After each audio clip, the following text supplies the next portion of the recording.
Yeah. And we panicked. Little fish panic. The stripers, I thought the stripers chased them down. The salmon don't. The salmon slash.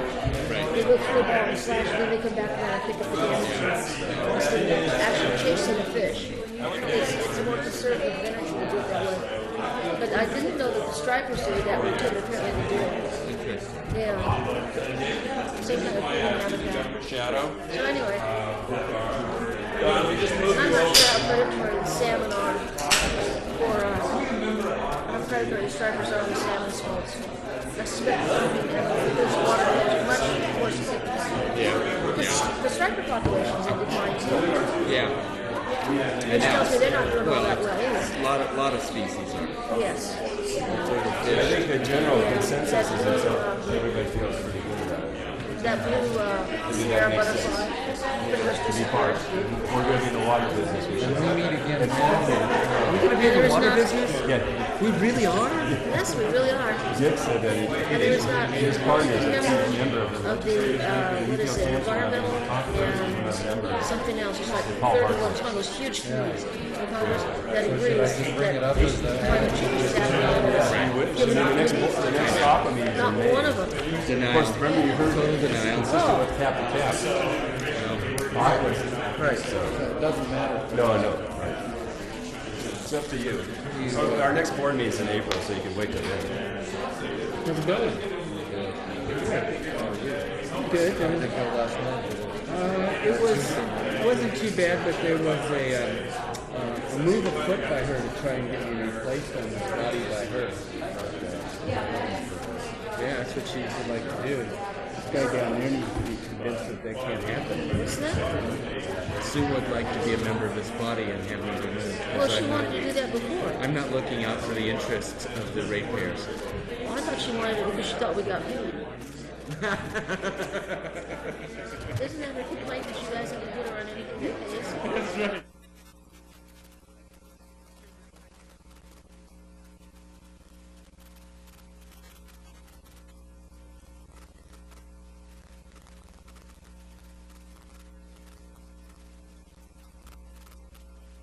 There. Oh, I bet you. Brooke. We'll call the meeting to order. And welcome everybody here. I think it'd be nice, probably been derelict in the past not having a Pledge of Allegiance when we start, and I think it'd be nice to make amends and to maybe begin with the Pledge of Allegiance. And Jim, would you lead us in that? Allegiance to the flag of the United States of America and to the republic for which it stands, one nation, under God, indivisible, with liberty and justice for all.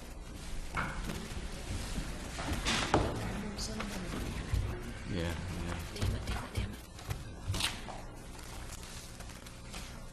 All right, thank you, everybody. The records show that every member of the board is here, with the exception of Sid England, who I'm told will be arriving shortly, and had a conflict that we knew in advance. Any changes to the agenda that anyone wishes to entertain? Chairman Marble, may I introduce, I have a Davis Senior High School student, Brooke Dara, who's shadowing me in youth and government. She was also the mayor on Tuesday night in Chambers. So I'd like to introduce Brooke, and welcome. Good to have you here. Great. Good. And Bob Clark has got a shadow as well. With me today is Sam Rexroth. He's shadowing me as the Public Works Director, and won't get to chair the council meeting, but we'll see him next Tuesday, or Thursday, I'm sorry, as they're learning about local government and different roles we all play. Thank you. I'd like to add one item to the agenda, if there is enough members who would approve it, and that would be a consideration of the Woodland Davis Clean Water Agency becoming a member of Aqua, Association of California Water Agencies. And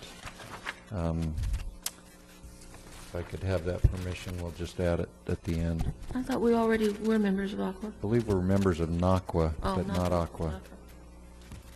So it's fine with me. Do you need a motion? Well, if I could just interject, Chairman, what's the rationale for putting it on as a last-minute item on this agenda instead of putting it on a subsequent meeting agenda? Aqua has an upcoming meeting, and cap-to-cap trip is moving forward pretty quickly, and I'd just like to make sure we're linked up prior to those things happening. Thank you for that explanation for the record. If the board approves it. Do we need Is a that motion? okay, because it wasn't agendized? Yes, with that reason to get in membership in place before the cap-to-cap trip and before your next meeting, yes. Okay. You want to add it to the consent calendar? No, let me discuss it. I've got a little bit I'd like to say about it. So if we're clear, Richard, we'll take that towards the end. Well, it still requires a motion to add it. Okay. I'll move the addition. Second. All in favor? Aye. Aye. Any opposed? Thank you. I think we also ought to re-welcome Don Saylor here, representing the Board of Supervisors, and we're glad this change has happened, and acknowledge you being here today. And Thank you. This idea of not voting is going to be interesting. I would have supported that previous motion, just so you know, for the record. Thank you. Also, your discussion is limited to 3 minutes.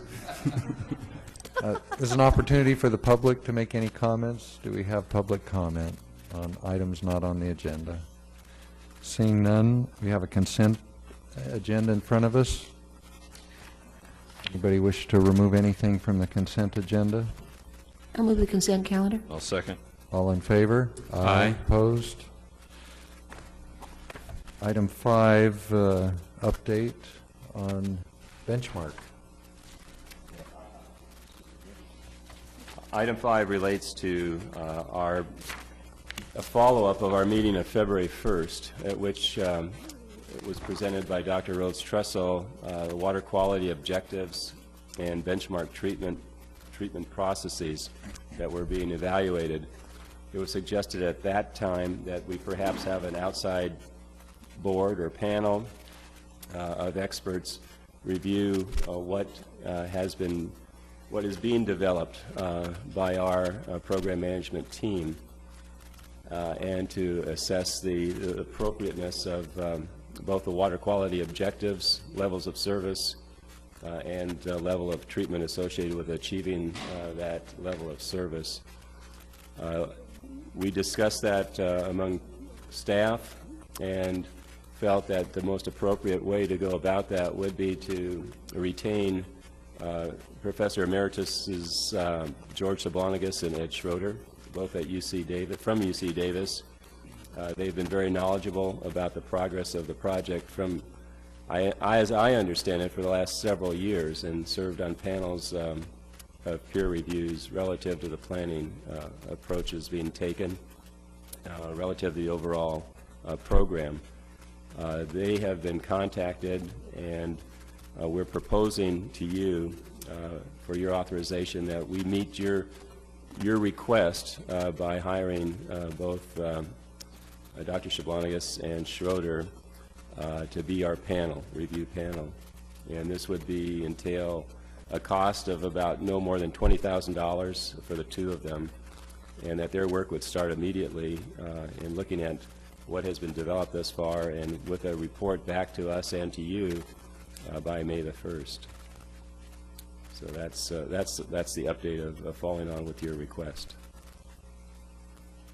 I think that came from our subcommittee, didn't it? It came from the board on February 1st, and then subsequently we talked about it with the subcommittee. Any comments or questions, first of all? I just want to say, thank you very much to staff for putting this together.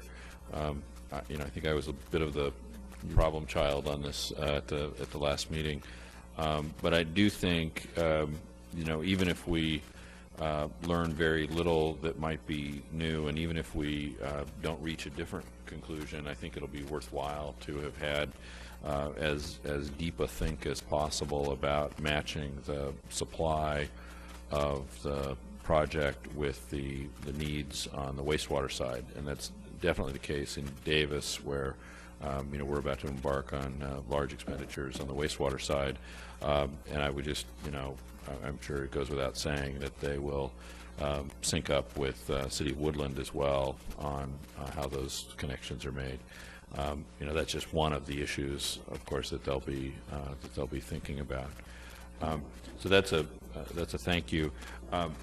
Unless it's more appropriate at some other point on the agenda here today, though, I also wanted to ask. We've had presentations from First Five in a prior meeting on the fluoride issue, and I'd just like to be reminded, because that relates to water quality, you know, how and when that issue will be considered by the Clean Water Agency, or whether it won't be. I just want to know kind of where that's going to come to rest.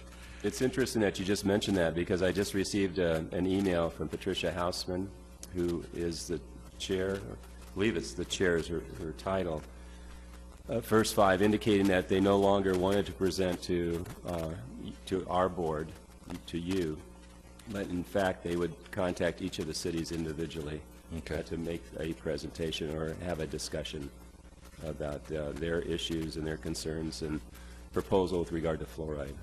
Okay. On the, thank you, and I hadn't seen that email. If I'd gotten it, sounds like I didn't, but from an engineering perspective, you know, as we embark on our treatment plant for the water, do we think that the fluoride component would not be in that treatment plant? I mean, I certainly understand that there's a political decision to be made by the respective communities. Is the thinking that the communities make the political decision, and then if they both did, that would present the issue at the water agency, or is the thinking that the actual fluoride issue, if a community wants to do it, would be community-based? It really would start with the cities, and if the cities could make a decision prior to us defining specifically the activities of our design, build, operate team, then we would incorporate, if the decision were to, yes, by either city, we would make accommodations for that respective city or cities to receive the introduction of fluoride into the system. However, if there's no decision made, and if each city's up in the air, the concept that we had was we would allow space for the future if that were something that the cities wanted, but we would not provide any equipment to provide the fluoride addition. So we would allow space and possible connections to allow that to happen. I see. Okay. The space in the tap is very easy to do. It's up to the communities and the funding sources to provide it, but I would like to remind the board that fluoride at the water treatment plant is not the end-all of that. Right. I mean, every well in the city would have to be looked at. It's much more, it's a much broader scope subject. Yeah, yeah. I mean, there would be a role for the treatment plant potentially if the communities decided, but I get you, Greg. I mean, that's only the beginning of the job. Yeah, okay. Yes. Thanks, Mr. Chairman. A couple of questions. First one is what would be the most appropriate time or stage of the process for the fluoridation topic to be decided, to avoid any unnecessary costs or time delays in the project here? Well, from what I know, it would be to make the decision prior to our request for proposals going out to the selected or shortlisted design, build, operate teams in July, and that would be one milestone where everybody could compete on that same basis if the decision were to go ahead. A second milestone would be once we select a firm, team, while we're negotiating, that would be something that would be could be added to the negotiations, what that additional cost would be. But the most competitive way would be prior to them submitting their proposal, which would be what, the end of December or December, January timeframe. Yeah. And I'd also like to say, once again, the connections are easy and could easily be done at the Y where it branches off to either city, and the injection process is a fairly simple process to do. In the executive committee, when we've discussed this, we've talked about our intention to put the injection point into the design as part of the basic design, and then we can add the simple pumping mechanism afterwards if we need to. If I can understand, Eric, what I heard you say is that the language for the RFP will be released in July, and if that language included this whatever the direction would be, that would be very good. The intent would be, if there were direction, we'd make it specific for each city, either or both, however that turned out. Or we would make it in general, such as Greg just mentioned, in terms of defining that a space need to be allowed and connections established for the eventuality or the possibility of adding fluoridation equipment. Mr. Chairman, I'm a member of the First Five Commission and chair by virtue of being a member of the Board of Supervisors. So I've been working with the Fluoridation Committee, which is made up of members of First Five and the Health Council here in Yolo County. That group would be more than happy to come back to discuss with this board any topic related to this, but they took the board's direction at the last meeting that the best approach would be to go to talk to the councils and then come back. So that's why they've sent the email to Eric. So if you want to hear from them further before the councils have acted, they'd be happy to come, but they're trying to take the best route. Yeah, much appreciated. I don't speak for the entire board, but I think the correct course is to have them go to the councils and secure any authorization from the councils first. Okay. Since that's where it needs to come, the decision would have to come. I don't think it's, in my discussions with Eric, I don't think it's a difficult issue to add the fluoridation component in at any stage prior to December. Is that correct? Yeah. I think what we're trying to do is make it the best, try to get it in by that first language so that it's done. If we can get it on the council's agendas, that's what we'll try to do. Chairman Marble. Yes, Steve? To me, this is a matter of, as has been stated, providing adequate space, adequate plumbing, decisions made by the councils as to whether the pumps want to be added and the gaseous cylinders carrying the fluoride brought online. So I think those decisions need to be made by the council, but from this body, I think we have a decision as far as the design components to address the apparatuses necessary for fluoridation, if so chosen at any point in time by any one of the either one of the cities, because the decision prior to the plant coming online may not be made, but if the plumbing has adequately been done and space is adequately provided at any point in time, that decision could be made to do so.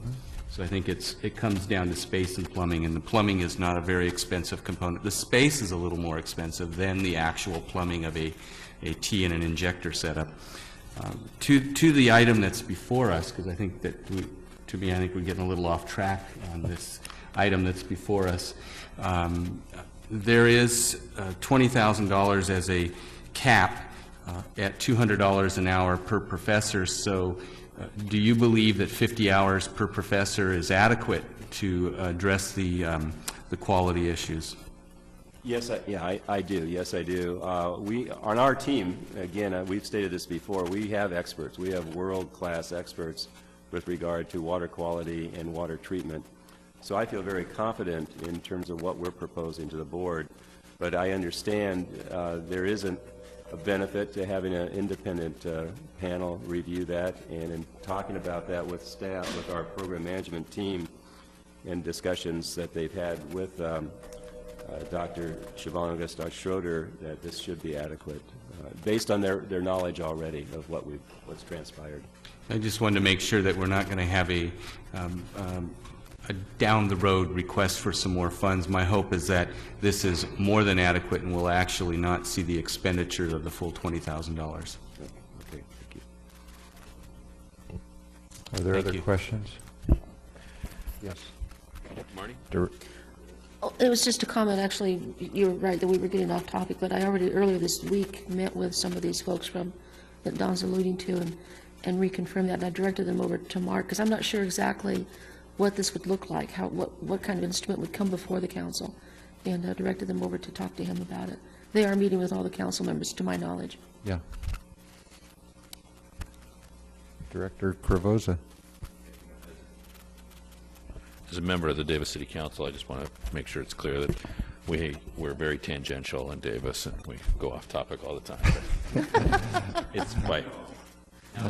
I'm going to rein you in more, Joe, at this end.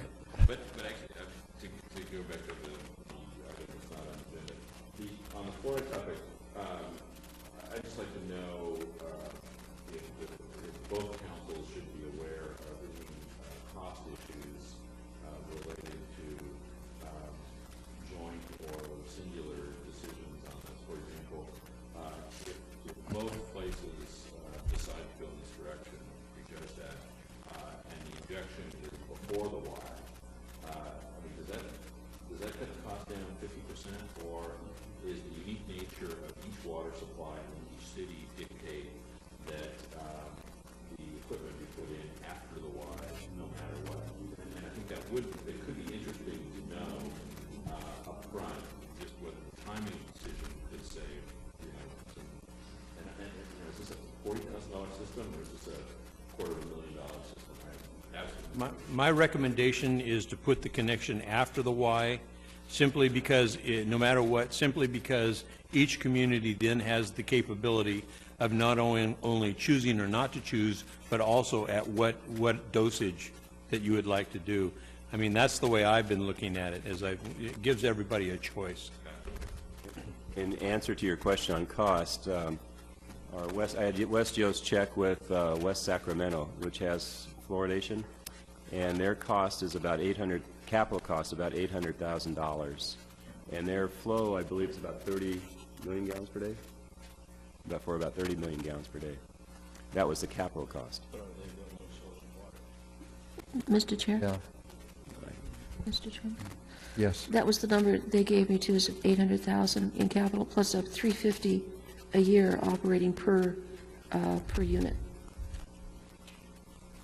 Yeah, I think in further response to Director Cravoza's question, it is appropriate to know when the presentation is made whether having it ahead of the Y or after the Y, even though the recommendation, I understand what you're saying, it is important to know what the cost differential will be so that both communities are aware of that. Anyway, I guess we added fluoride to the agenda here somehow. I do have a question. My question on this $20,000 expenditure is it, Eric, do you and staff, meaning consultant and city staff, do you recommend this? Do you not recommend this? I want to know your gut feeling on this on this 20,000, because I'm sensitive to expenditures. Okay, I'm going to speak purely from a technical engineering standpoint, and I don't think we need it from that standpoint, because I trust the team that's been assembled by our program management team and the outside experts who've been brought in for their specific technical expertise. And these people are world-class people and with many, many years' experience in specifically water treatment, and not just the study of it, but the actual design and implementation of facilities. So from a purely engineering technical standpoint, I would say no, we don't need that. From a standpoint of the impact and perception, I'm not that expert in terms of the local perception, but I know that could be an issue for others to be sure that everything was properly evaluated. And I think from that standpoint, I can understand it, but I can't answer that yes or no either as to how important Okay. that is. That's for I think, for you to And make do the you decision. speak for staff in that? Have you, I'm sure you've discussed this as staff. Maybe you haven't, I don't know. Okay, I see a head shaking. Yes, yes. Yeah, I believe I do speak for staff. And anybody Okay. here can disagree with me. But, And Jim? Okay. So then I think, and this is open for discussion here, but I think the question then is really more of a political question than it is a technical question, and whether or not the board views this as a necessary step for the community, and it could be different in the two communities. So I'm knowing that we've had this input here. Jim, do you want to make a comment?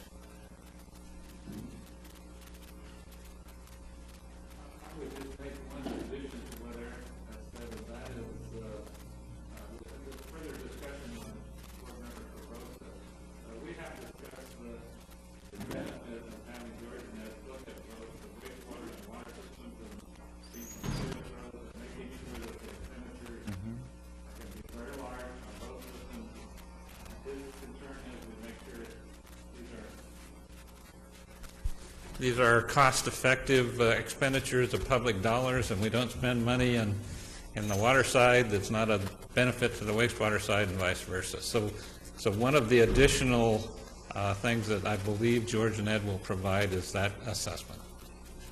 For both communities or for Davis? They are not, I don't believe they are very familiar with the wastewater system in Davis, so I believe it will primarily be, I'm sorry, in Woodland, it'll primarily be for Davis. Okay. Very good. Then bringing it back, I don't know if it's okay, but I'd like to get a little input from our public relations expert, because this becomes this is kind of becoming a political question, I think, more than technical. And you did all the outreach here, Kim. Is it, am I okay, Richard, in having her come up and give us her feelings about this? You can keep your button on. Yeah, You'll make it. I understand the sentiment that this is political, but I want to challenge that a little bit, and I think that my initial concern here was that this board, and certainly this member of the board, was uncomfortable making a large water quality decision based on a single engineering input, no matter how good those engineers were and how well respected they were. It felt right to me to get some level of outside confirmation just to the basic decision of what level of quality we want from the system.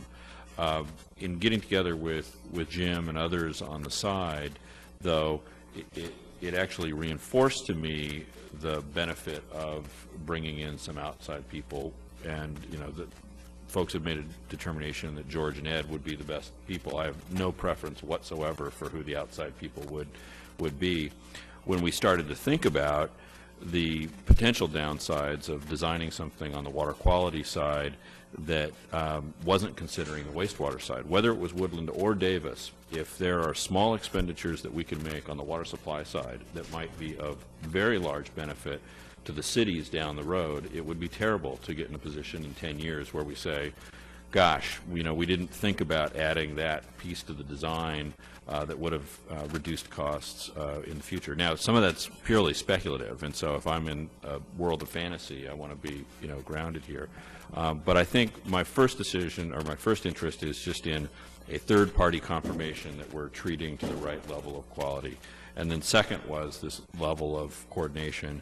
And I think a third benefit is the PR benefit of being able to say we had an independent confirmation of the level of quality, and we had an independent confirmation that there might not be some looming coordination issue. So I agree there's a political aspect to this, but I think there's also just a due diligence kind of a component that is the most persuasive to me. So, Thank you for that input.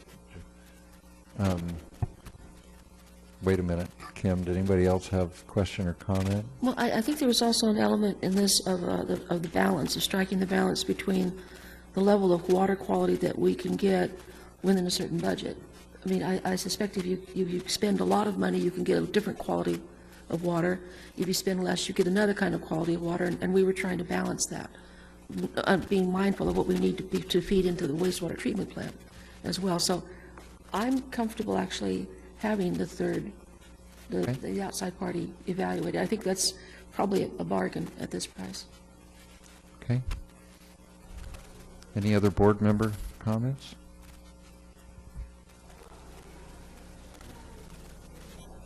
All right. maybe, Well, I didn't mean to shut off Kim. We didn't hear from Kim.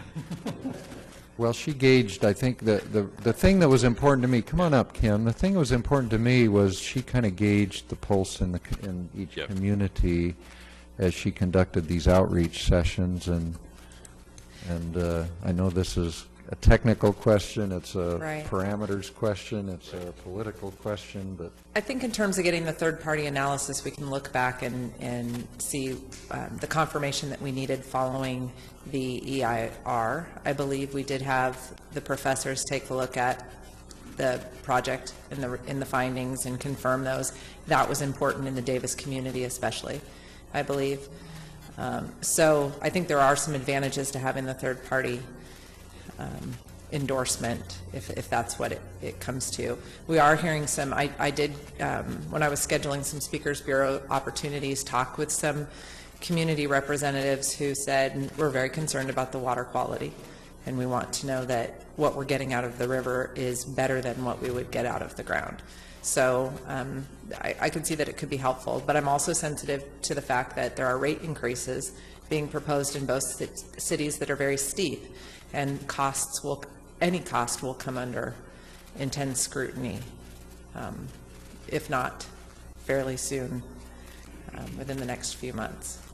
So that would be, it's finding that balance, as Director Doty mentioned. I think we have to be very sensitive to that right now. okay. I'd like to add Eric? one more thing on a technical standpoint. By going to design, build, operate, you are getting value engineering from, if we shortlist 3 teams from very high-level teams and firms and design firms who will take a very close look to particularly be competitive economically as to how to best meet the water quality that we define. And they will take a hard look, and because it's design, build, operate, they're going to have to guarantee the performance of the facilities to meet those requirements. So I just wanted to add that in from a technical standpoint, that you are getting another third party, if you will, review, value engineering by virtue of the design, build, operate approach.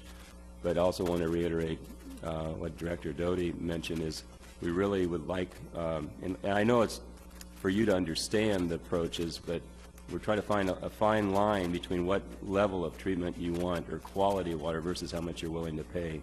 And I know that's a tough decision, coming in relatively cold to it, and I think that's probably something that would be of value to you, but to make your decision, because it's going to be based on the level of service that you want and how much you're willing to pay for it. And then the design build teams will provide their proposals on that basis and try to cut their costs as much as possible to win the job. Yes. I think that it's certainly wise to get all the information that we can for the decisions. This is not the last time that there will be a request to have some other person than somebody in the room take a look at the issue. I think it's really important that we are clearly choosing the experts in the field that they're being asked to look into.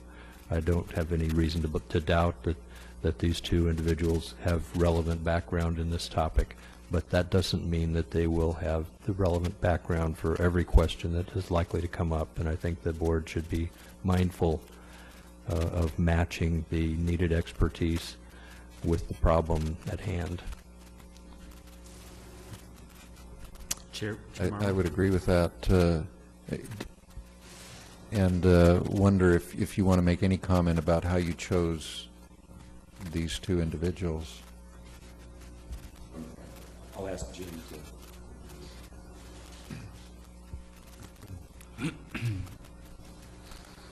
Well, I think it was a fairly logical choice because George and Ed have both, excuse me, I call them George and Ed because they were my professors when I was at UC Davis, so that's how I think of them.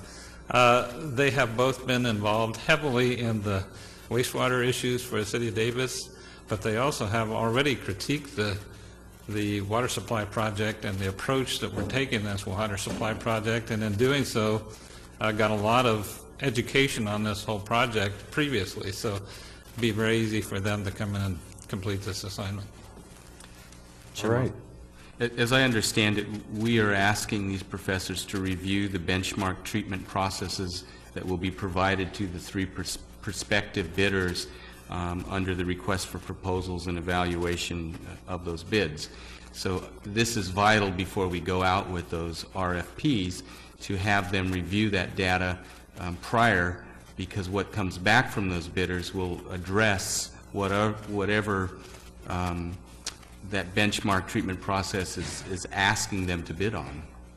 And that's where we would potentially see savings that could be incurred through their knowledge of review.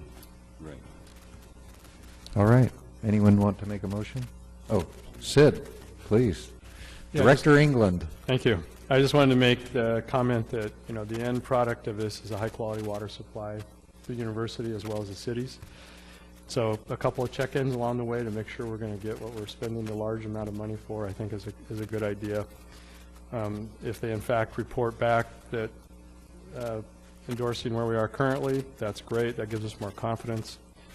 If they come back with some significant questions, we'd want to know them now, not later. So I think it's a good idea. Thank you for that comment. Anybody wish to make a motion? I'll move the item. Second. All in favor? Aye. Aye. Any opposed? All right, we'll move to item 6, the Joint Engineering Service Agreement. Item 6 is being brought to you for approval for us to execute an agreement with WDCWA, the consulting engineering firm. Who has been the firm representing RD 2035 in the design of the intake facility. They started with RD 2035 design, just the facility alone for RD 2035. And as we became partners, if you will, with RD 2035 and CPG, as you know, we're part of our agreement is to participate in the intake with RD 2035. Yes, there's a need to redo what has been done thus far, which is the 30% design, to incorporate our facilities into what MWH has already done. And this scope of work that's part of your packet has been developed through extensive negotiations and development, if you will, with our program manager, Jim Yost, particularly with RD 2035 and the project manager, Gary Rentz, who's been hired by CPG to manage the overall design project, the intake facility project.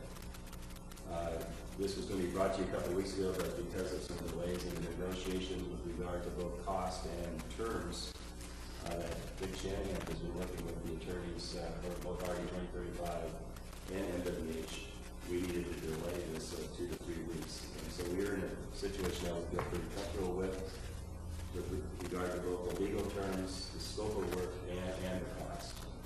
The cost is about $457,000, and this would incorporate the changes necessary to incorporate our facilities into the design.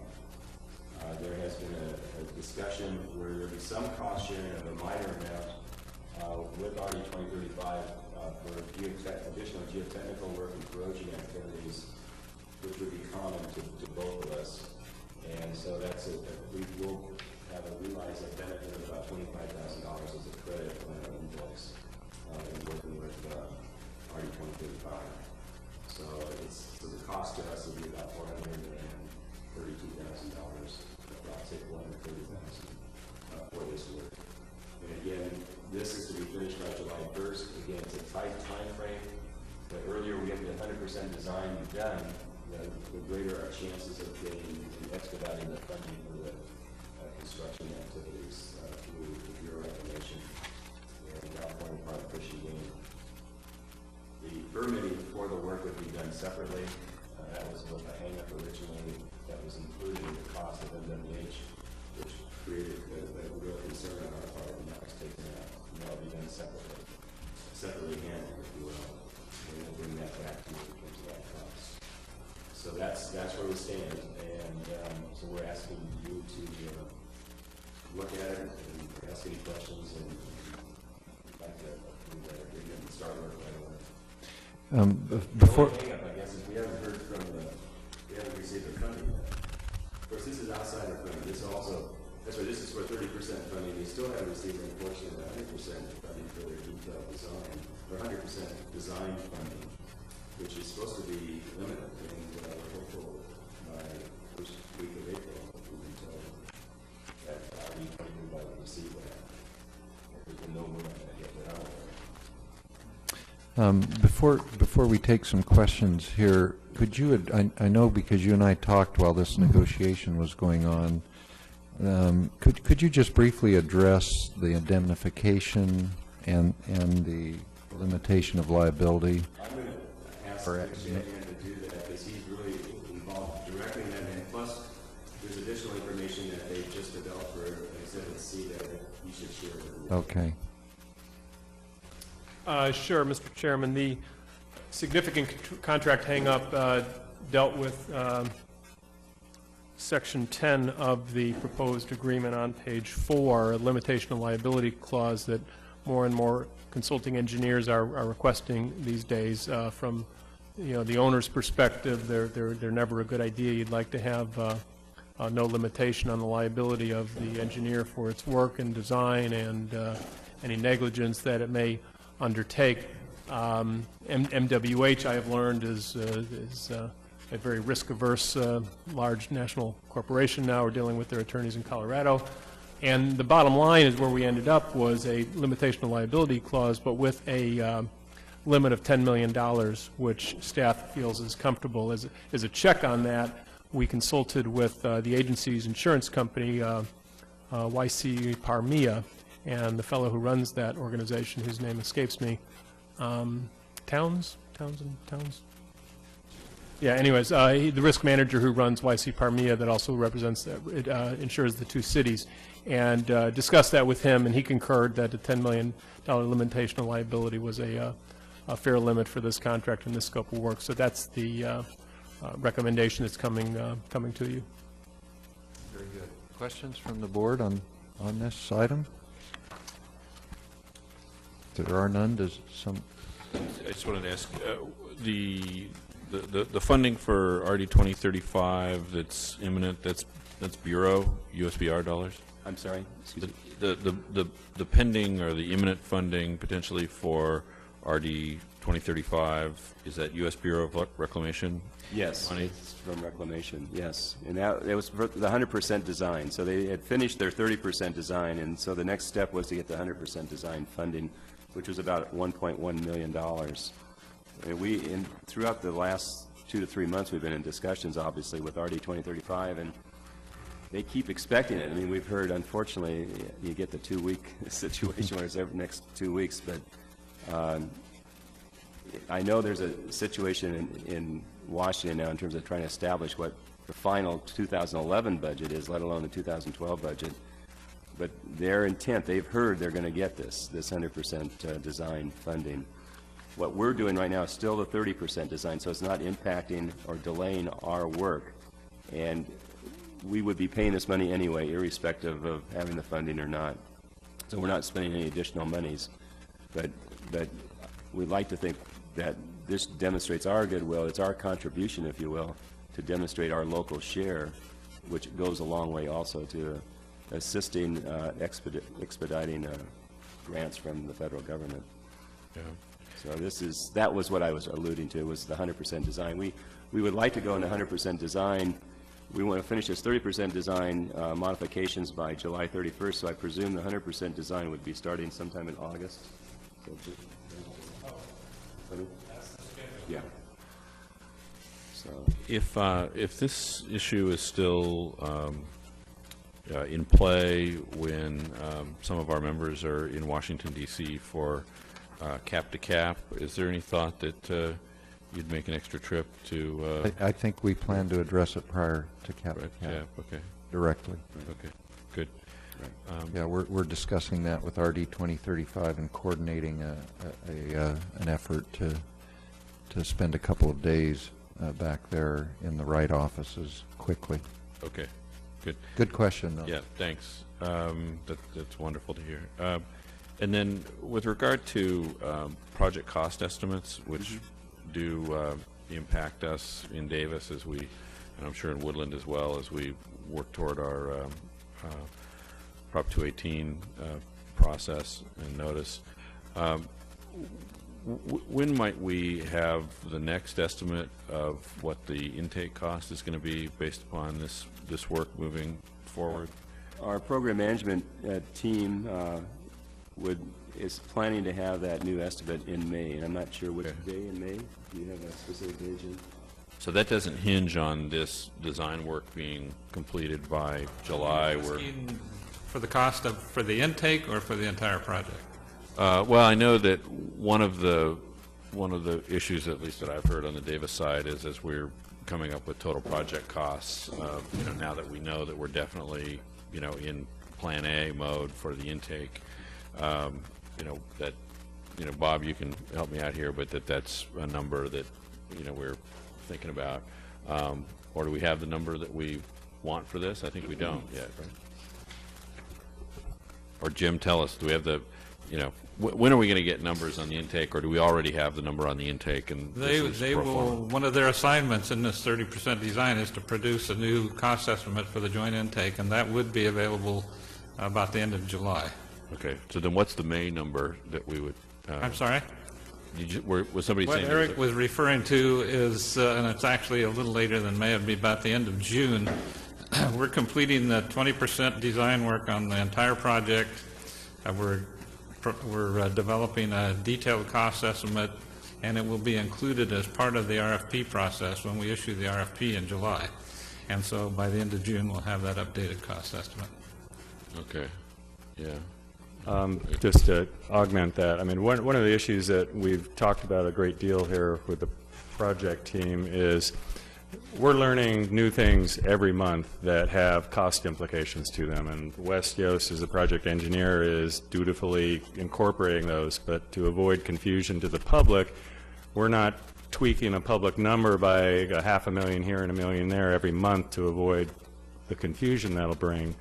However, they're working to a new update for the public and for the board, as Jim said, on that schedule. You may be referring a little bit to some of the information surrounding the City of Davis's 218 process, and I will just say, because that's a very formal and public process, I use the current numbers that Wes Yost has. Those are a little bit different than the public numbers, and they weren't able to get a public update for everyone before our 218 process starts, so that may be the little difference that you're referring to. So I'm using the project team's most recent numbers. They just haven't been released yet because they're trying to do their appropriate due diligence and quality control before we publish it. I just couldn't wait for that, and I didn't want to use the old numbers when I knew we had a better current number. Okay. All right. Okay. We're just waiting for the government to print some more money for RD 2035 to get theirs. Anybody wish to make a motion? I'll move the item. All in favor? Aye. Aye. Any opposed? Carries. Item 7. Item 7 is a request to amend the contract with MDK. MDK was our firm, engineering firm that helped us with the modeling associated with the acquisition of our water permit, which again was successful March 1st. And they they were instrumental in doing that. The request is to increase their contract by $30,000, which reflects additional work that they had undertaken associated with that water rights application beyond their original budget of $50,000. It was like over $3,000. It's to allow them to recoup that, as well as to provide them extra funds, another $27,000 approximately, to assist with any additional water rights permit activities where we still have requirements in terms of including that acquisition of that permit, but most particularly to help our program management team with regard to modeling and assessment of the probability of,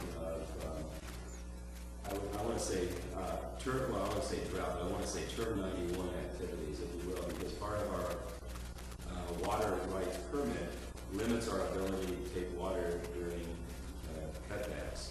That's term 91, which time we have to rely on other sources of water, such as the water that we negotiated with the Conway Preservation Group.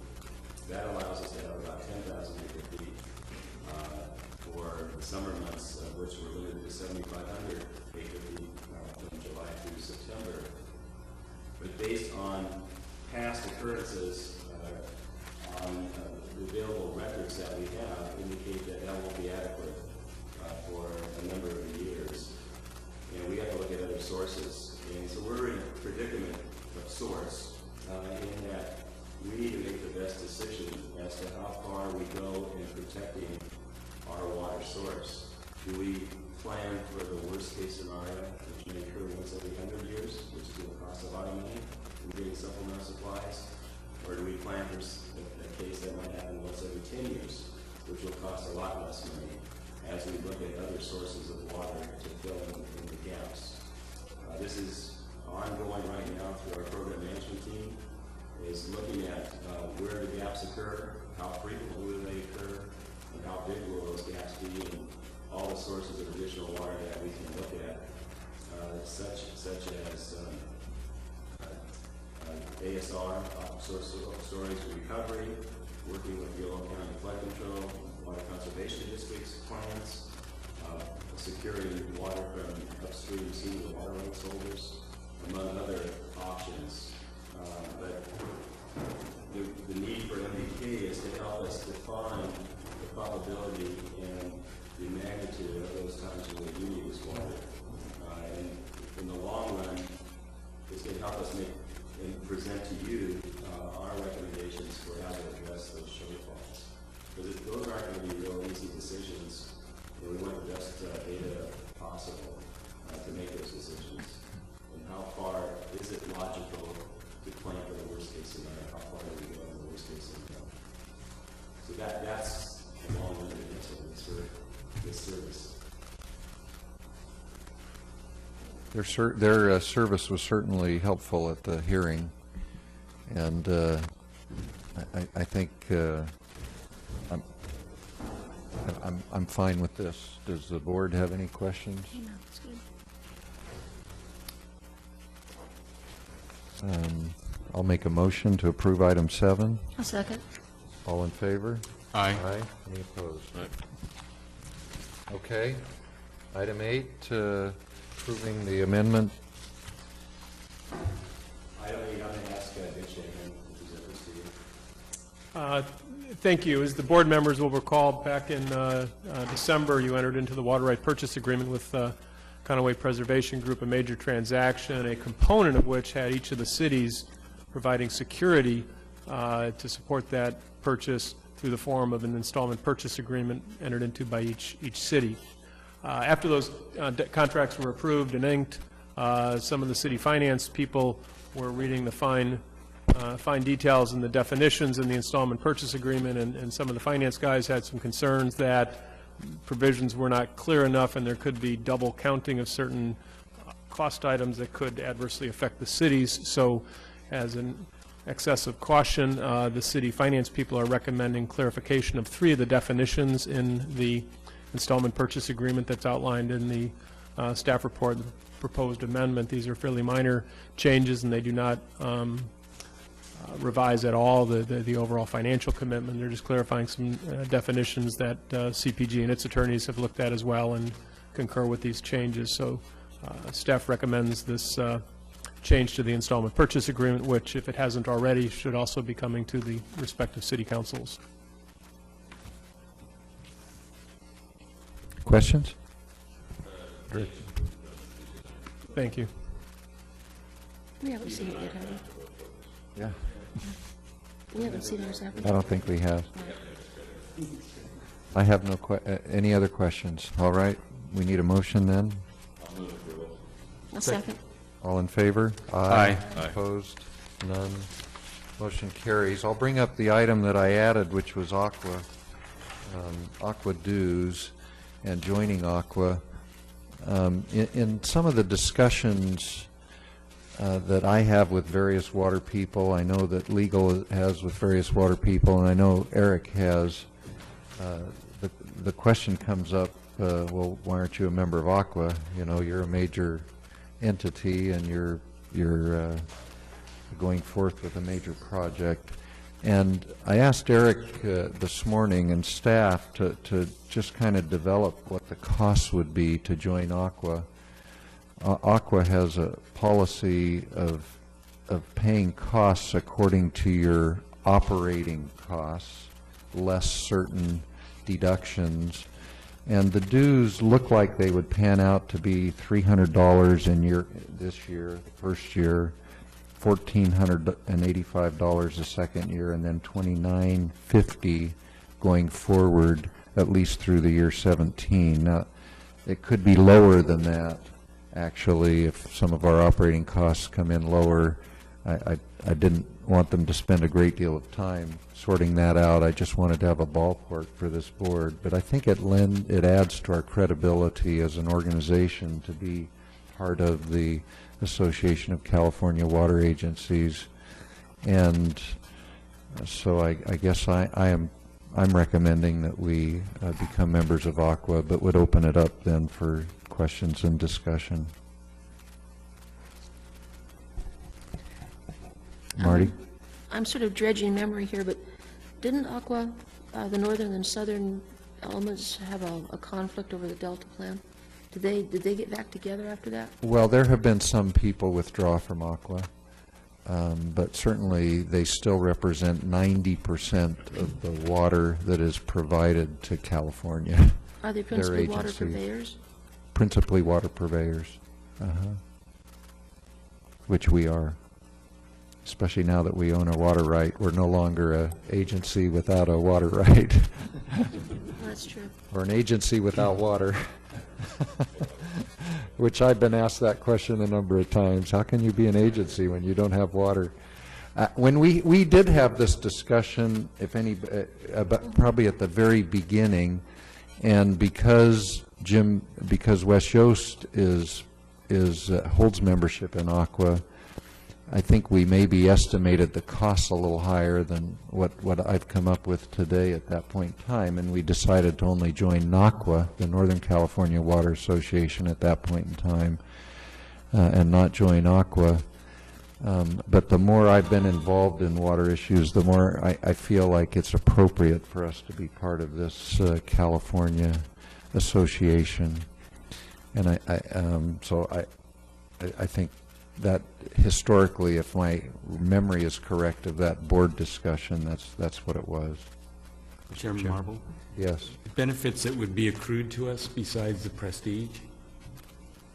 I think participation in Aqua and the learning that Aqua provides could be a benefit to every person in the organization if they choose to take advantage of any of those. I also think that Aqua represents agencies in a political environment. They do have a difficulty in wrapping the whole state, but I think that process of recognizing that we aren't just simply a territory, but that we're part of the larger whole is an important thing. and then we engage in the discussion. And we have the capacity at that point as members to engage fully in that discussion and have our voices heard. My recollection of the earlier discussion was that it took place at a time when we weren't sure where the table was going to be that we would sit around to talk, and it would seem premature at that point. That this is a different time, and I think that there's strength in numbers, and there's a lot of reason to be a part of the larger scene. I was impressed with David Guy's presentation at the Water Resources Control Board hearing when he, representing Aqua, made a comment, a very strong one, in support of this agency's request for the water right application, for the water right permit. And I think that having seen that, it would seem to me that Aqua representatives could be equally helpful when the time comes that the agency needs to have a friend in a place where we're not able to be, or where they know someone that we don't. So I would urge the board to consider this very favorably. Any other, Sid? A question I have is as a board that's a member of this organization, because they do lobby and they do take political positions, how do we have a chance to influence them? What's our mechanism? And when they do take a position, how do we become aware of it so that we can decide what our response to that is? What's our process going to be in place? Richard, maybe you can address that a little bit, since I think you're members of Aqua. Yes, my firm's a member of Aqua, and one of my partners is on the board, and he's been chair of the legislative committee. So if you're, one of the big advantages of Aqua is their legislative program. It's probably got the premier water-related legislative program in the state, and it's well respected, and it's sort of the spokesperson for water issues with all the various other stakeholder groups in the state.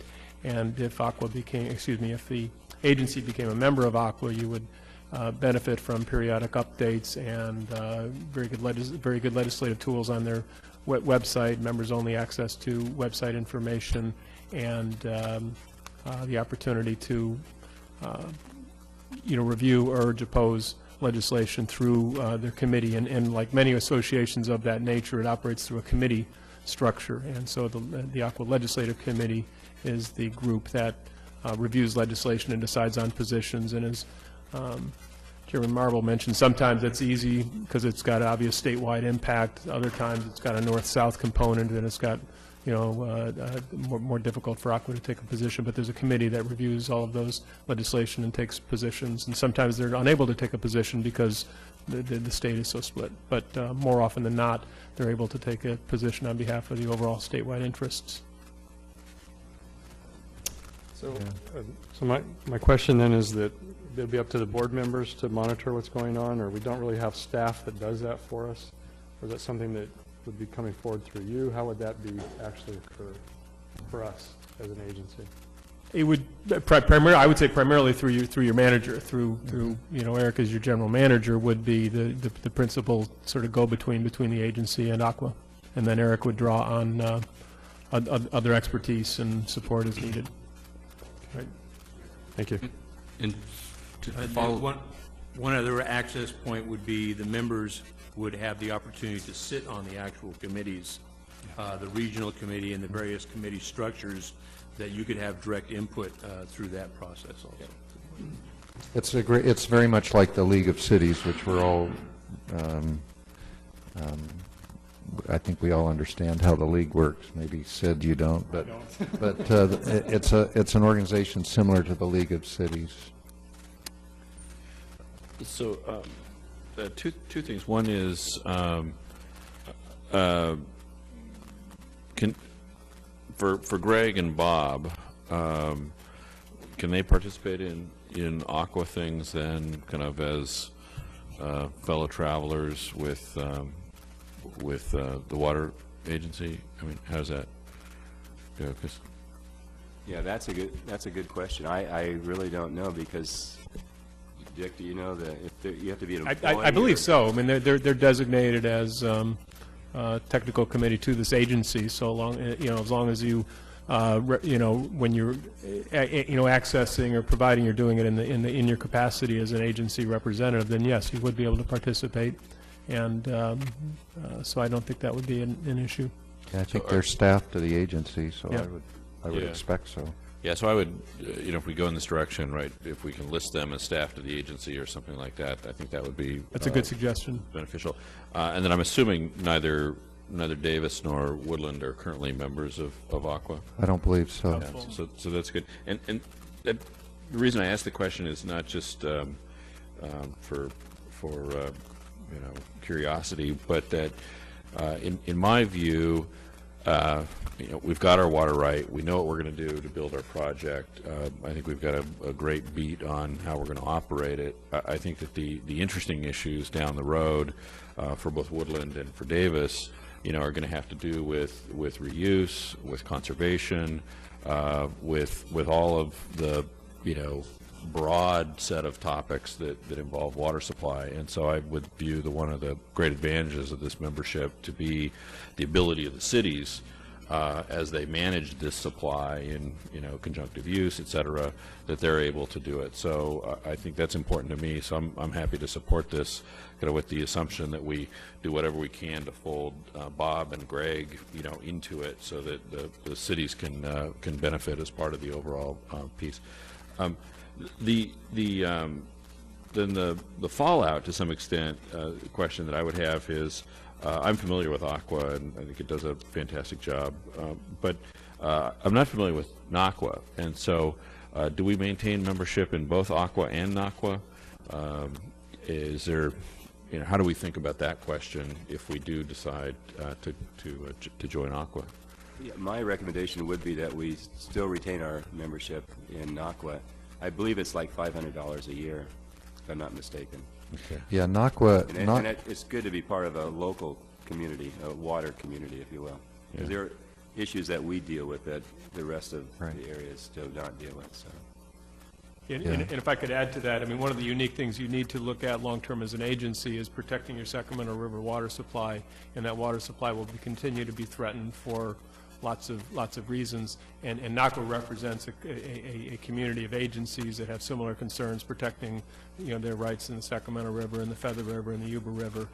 A very unique Sacramento Valley perspective on protecting water supplies that sometimes Aqua as the larger group doesn't share.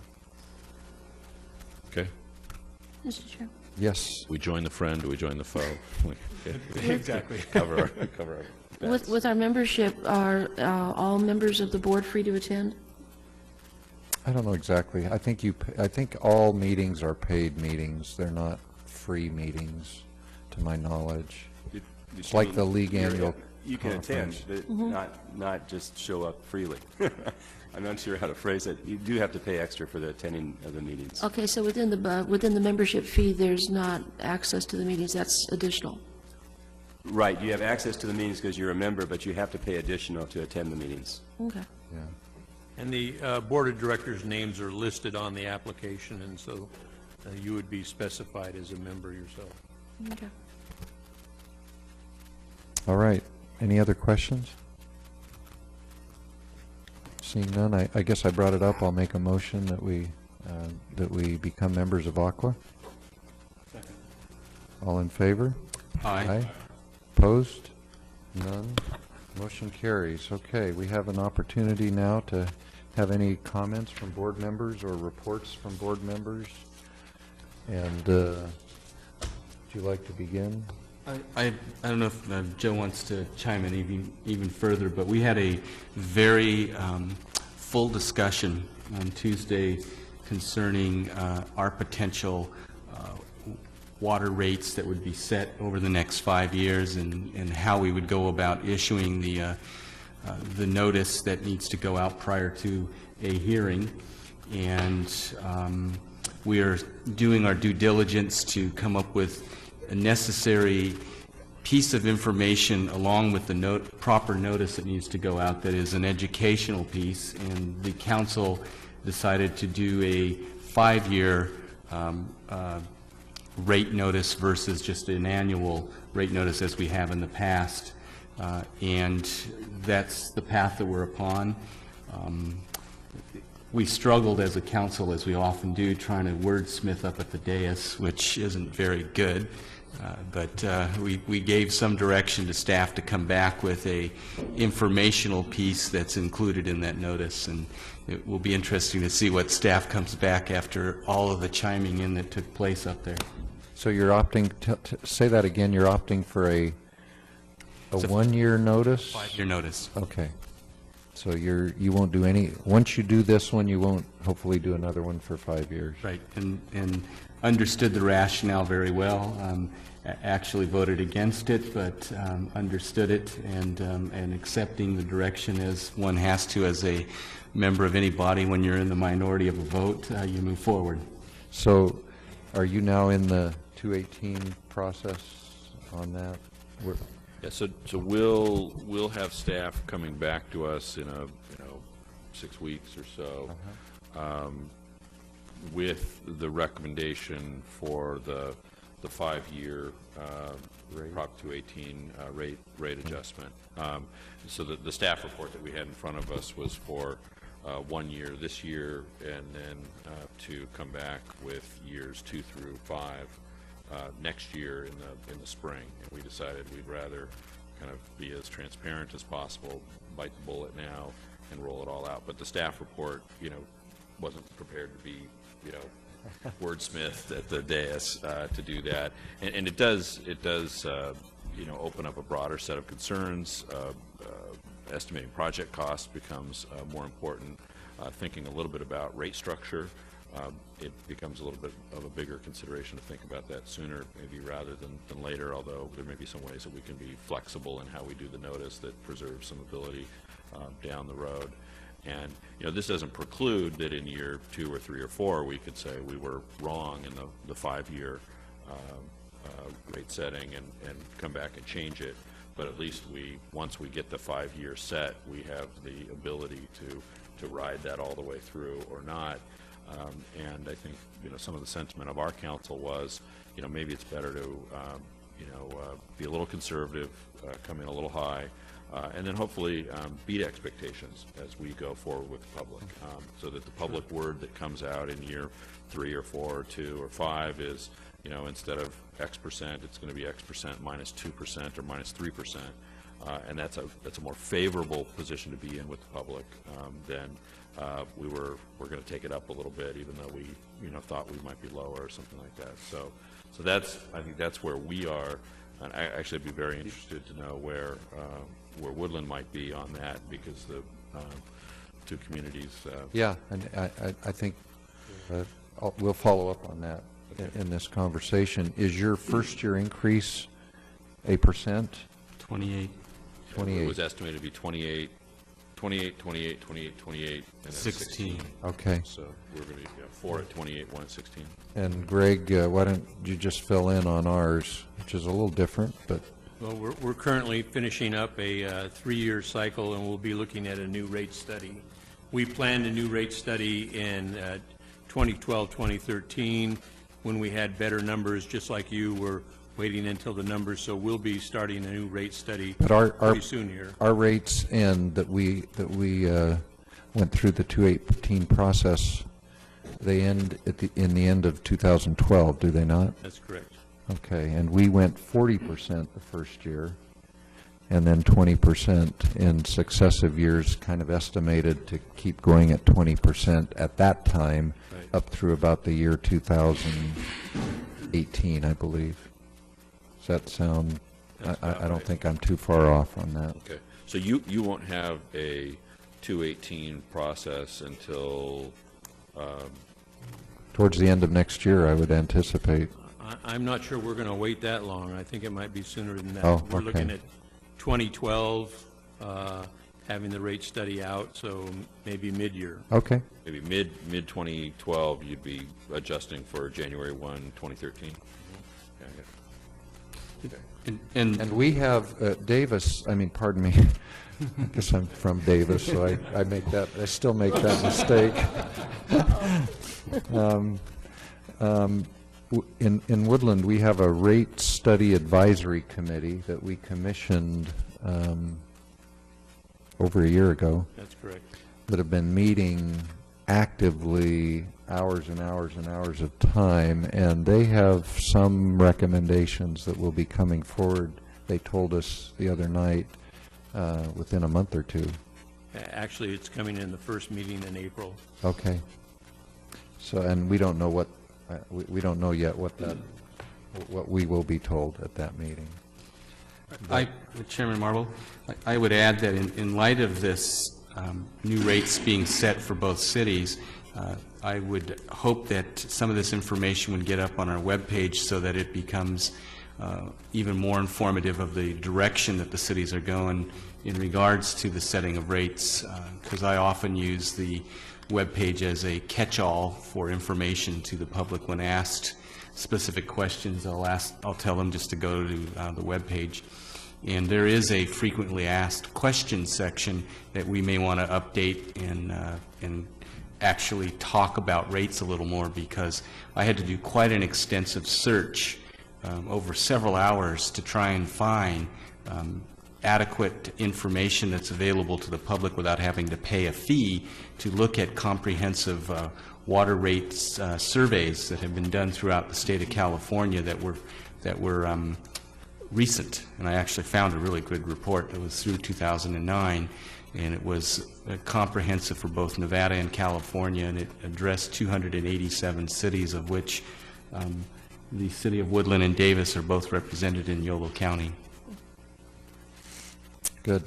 Any other comments you have? Director, I would just, and when Director Cravoza says wrong, it's wrong in the positive direction, because the rates will go down, hopefully. This is right. This is right. We're always wrong. Till we get our next public. That's right. as defined. Until we get our next unfunded mandate. Good. Got a related point. Are you done?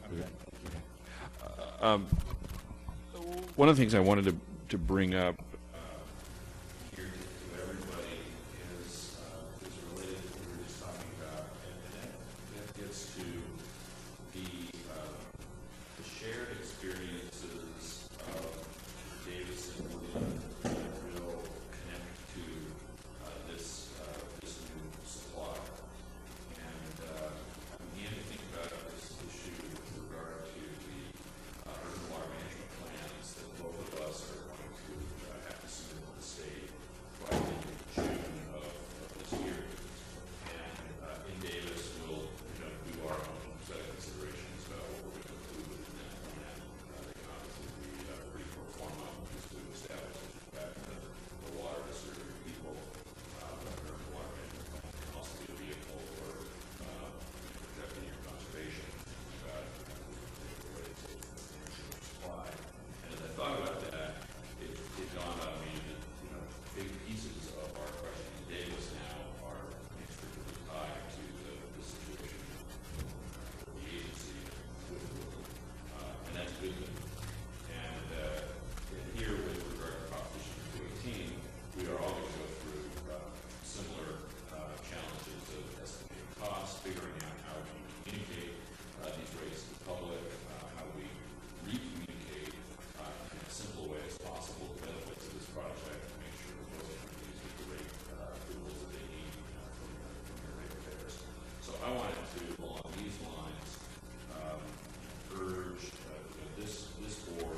And if I could just add briefly, so the agency knows, this is premature, but as long as the issue was raised, the agency will be required to do its own urban water management plan as a wholesaler. So as kind of an umbrella document over the two city plans. How we do that and, you know, what coordination goes on is an important issue as we move forward, but that'll take place when we're closer to being an actual water supplier. But that will be an important issue for the agency as it moves forward to have that coordination on the 3 urban water management plans. Yeah, the regional agency really ties the cities together at the hip, if you will, and to build upon really common interests and common actions. And we can certainly supplement the work that you're doing individually, because it would not make sense for you to do it all individually by each city. And along those lines, we also have expertise that could help appropriately to share what we're doing as it fits in with your urban water management plan. And we have a mechanism that we can segregate costs. So if one of the people on our team who could provide assistance to you, we can set up an account that just a city would be paying for it rather than sharing it on a regional basis. So we'll set up that mechanism. We have that capability to set up that mechanism. So without going, if it's okay with the board, without going through contractual agreements with each of the city. You might have those type of requirements that I'm not aware of, but we're glad to provide service to each of the cities and just charge the city for that. I think it's exactly what we hear, and thank you very, very much. And you know, we need to bring an item back to this board that codifies that in some way, formalizes it. That's wonderful. You know, I guess I'm not expecting any more comments on my comment other than you know, I hope that when Paul calls Mark Devin and Eric and says, you know, we want X number of hours of Kim, and kind of figure out how much of that might be beneficial to Woodland down the road, or none of it will be, we'll pay for all of it, and then we all think about the ways that we can do that as much as possible. So, when would we have to have an urban water management plan from? I mean, we don't have to have one by June 30th, will we? The agency? No, in fact, it would probably be, we would probably time it with 5 years from now, because you're all doing yours now. And so 5 years from now is about the time we should be finishing up construction. So the timing should be well with the next 5-year cycle for the agency to do its plan concurrent with the two cities. And coordination at that time will be essential, yeah, to avoid. Director Saylor. Just happy to be here. Look forward to working with you and conveying information back and forth between the Board of Supervisors and this body. And we appreciate that very much. Director Doty? No, I have nothing. Director England? I have a couple things I'd like to report on, but first of all, to highlight something Director Cravoza talked about here. Those of us that were here when the agency started know how very much it was important to the two city councils and then to this JPA to have this spirit of cooperation between Davis and Woodland, and to make this first venture of this nature, even though we've been on JPAs in other settings, but nothing like what we're doing here, and to make this successful. And I think what you've just said highlights that in my mind. That's that spirit of cooperation that we need, and we all know in public service how siloed we become. In fact, I think Director Saylor was talking about that a little bit on Monday night at our Yolo County Leaders Summit, and that can easily happen because you two are so occupied in just running public works systems, and I know how much is involved there. And so I think what I would like to just highlight as something comes back, maybe we do need to reiterate that what you've articulated here, reiterated as a policy kind of thing. And maybe it would be appropriate, Eric, for you and the two city managers, as busy as all of you are, you and the two city managers and Greg and Bob, to just get together to make sure you have a mechanism for us to be fully coordinated, because it is, to me, it is a little bit of a, how do I say this? I know how we structured this, that we're in essence a water wholesaler, that the two cities are maintaining their own systems.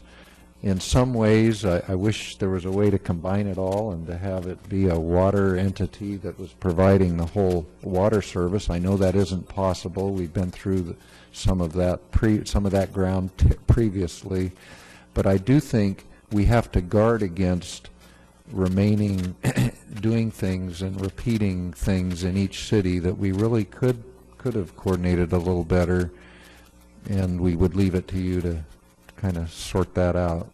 But as a policy, I think we want to make that really clear. I'd like to mention that I was talking with staff earlier this week, and one of the suggestions that came up was trying to look for an opportunity to have another joint council meeting to re-emphasize this point to all staff and to all of our communities.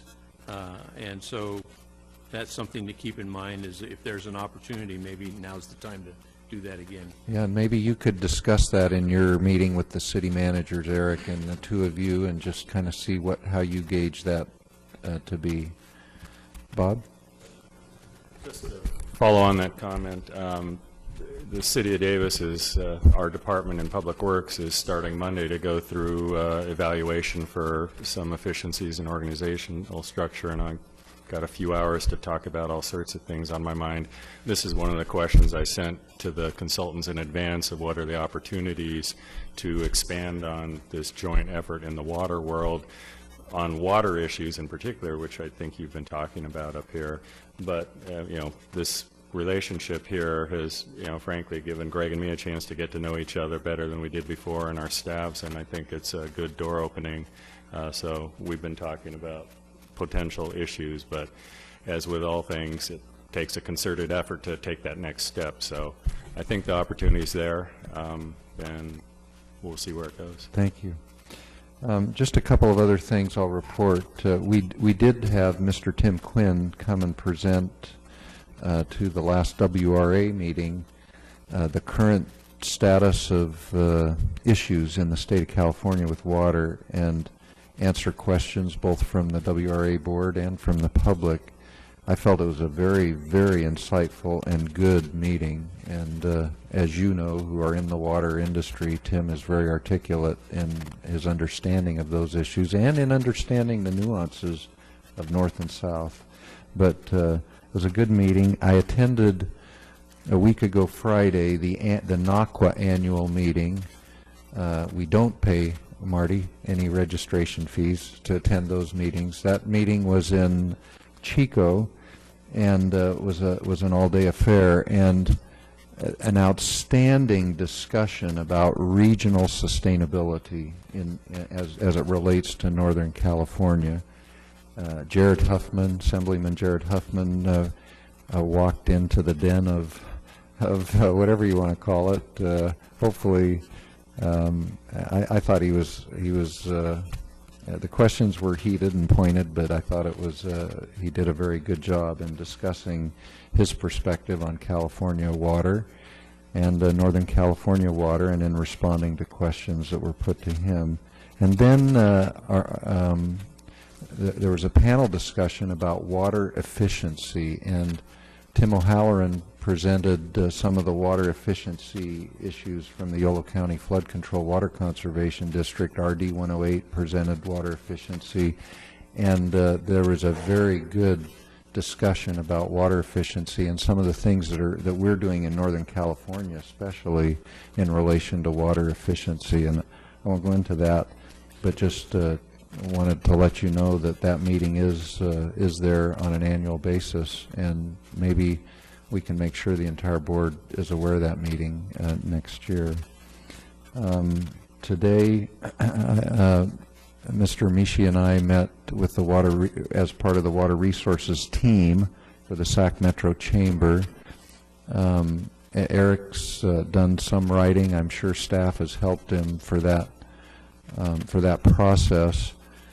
today, something I think that was very good happened in that meeting, with the idea coming forward from some of the individuals that are not engineers, that we didn't just need to have things written down, but to have graphically depicted the federal nexus or federal nexi that are associated with the projects being highlighted by the Metro Chamber on the cap-to-cap trip, so that we're not just going back to Washington with our hands out asking for money, but we're going clearly demonstrating the nexus that is the federal nexus that is associated with our project and with others. And so I think Eric's been tasked with putting some of that down.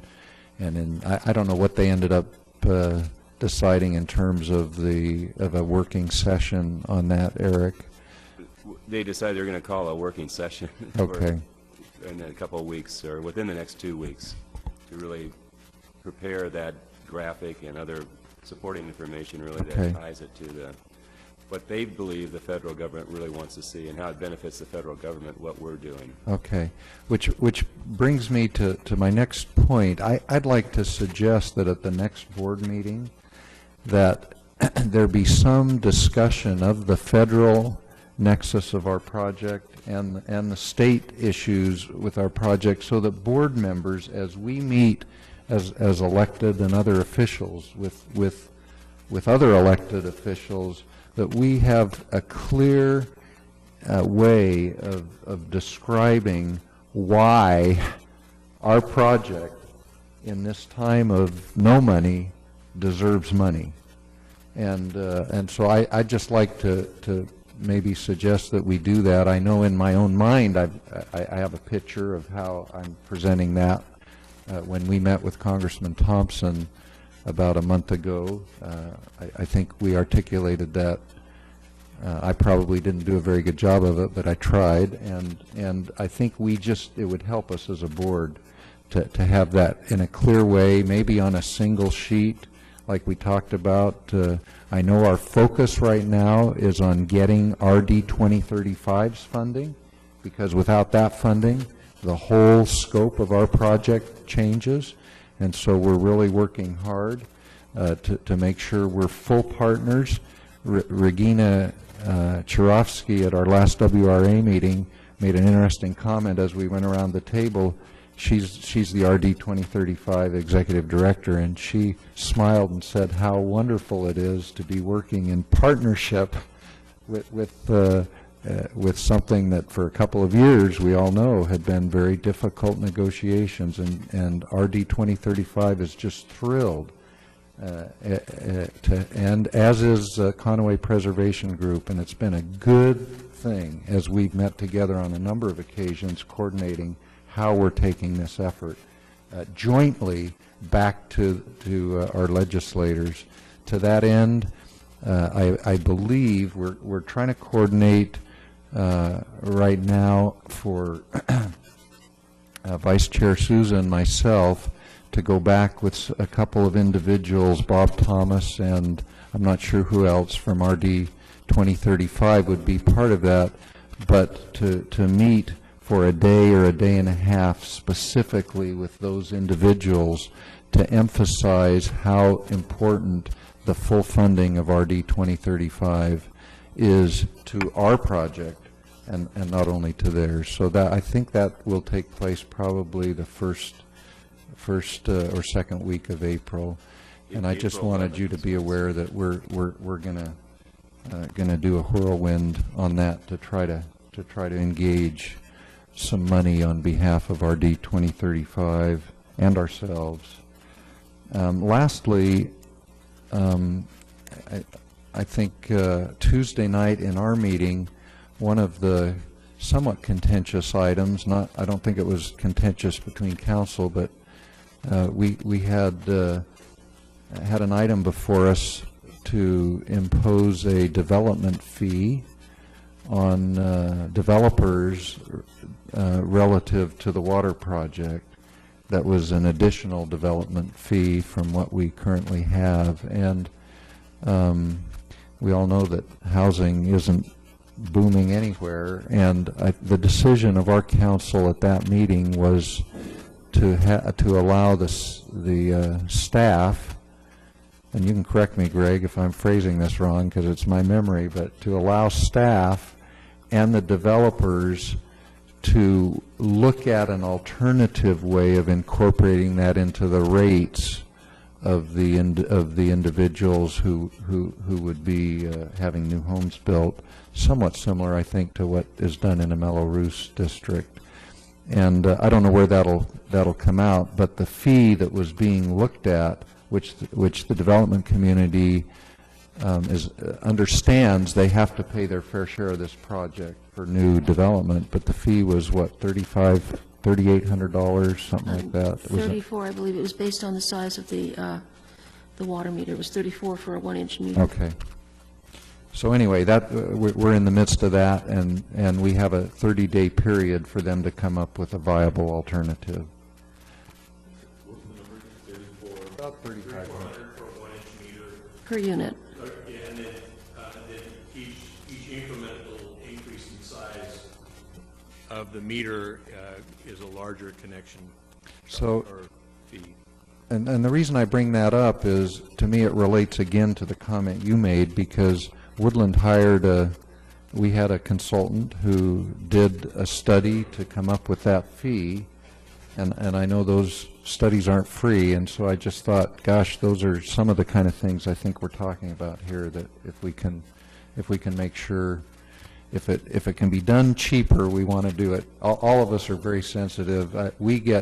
Every one of us gets queried constantly about how much this project is costing, and I know you're sensitive to it. We're also very sensitive to it. And anyway, that concludes my report. Yes? I would be very interested in the one-pager or whatever materials you're talking about that any of us could have in our hip pocket for those key conversations in the elevator or in those opportunities that we each have. And sooner rather than later, because those conversations They're happening. They're happening. Yeah. Yes. So we'll look to you and staff on that. Okay. I didn't want to shut it off. I just, is there any? Yeah, for Eric, I'd love to get a sense for the board, but we're meeting quarterly now, right? Our next meeting will be April 21st. April 21st.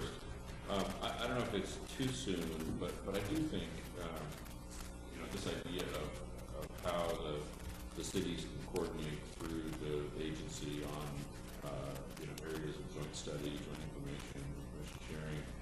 It would be nice by April, if not April, I refer to you, Eric, certainly by the next meeting, to at least have a concept sheet done up that kind of highlights the areas where this could happen, and the mechanisms where it could happen. I thought my idea was okay, and then Bill's convincing me that maybe it was even better than I thought.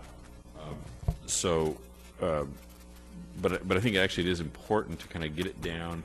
One of the things that we're doing in Davis is making sure that the minutes of these meetings are shared in our council packets. So there's some velocity that happens to what we do here that I think can project certainly to our colleagues on the council, but also out into the community, and that is part of showing the value of the project as well. So I would urge, unless there's staff constraints or something, that we at least begin to set up this system that we can hone over time.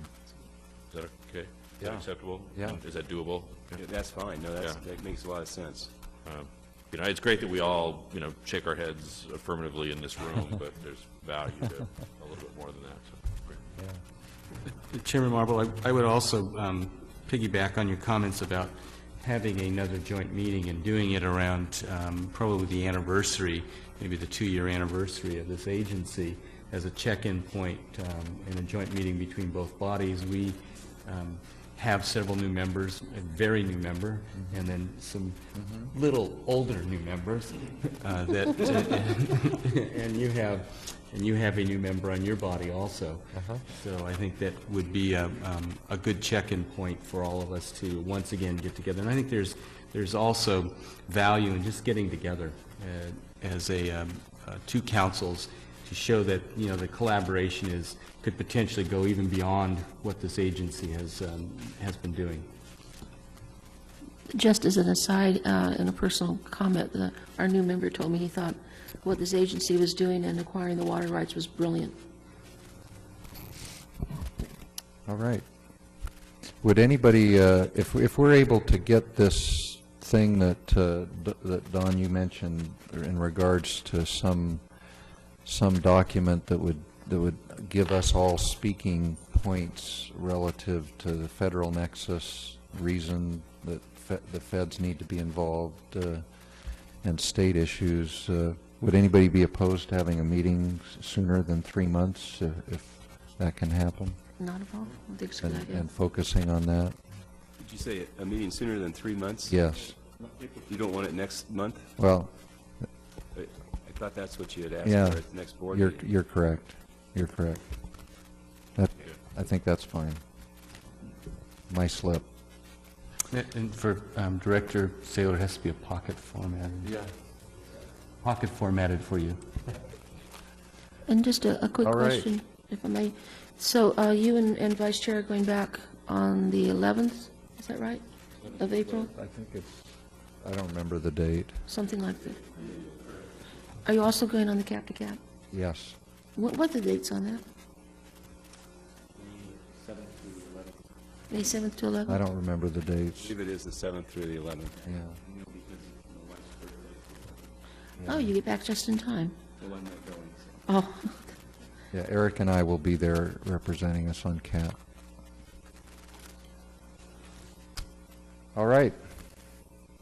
Meeting adjourned. We need a motion? Better have a motion. All in favor? Aye. Okay, meeting adjourned.